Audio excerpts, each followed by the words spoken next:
Hey, welcome back to our channel. In this video I want to show you how to do private account on X. So open X on your device and then you want to tap your profile picture in the top left corner of your screen. Now in this menu you have to scroll down until you see settings and privacy.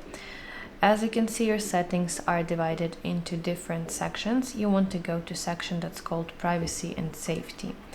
Now from here go to section audience and tagging, and at the very top of your screen you should see this option that says protect your posts. So let's turn this on, and from this moment my account is private.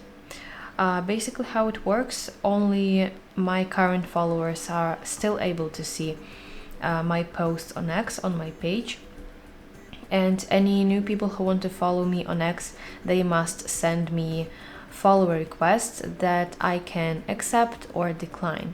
So there is dedicated page on X from where you can do that.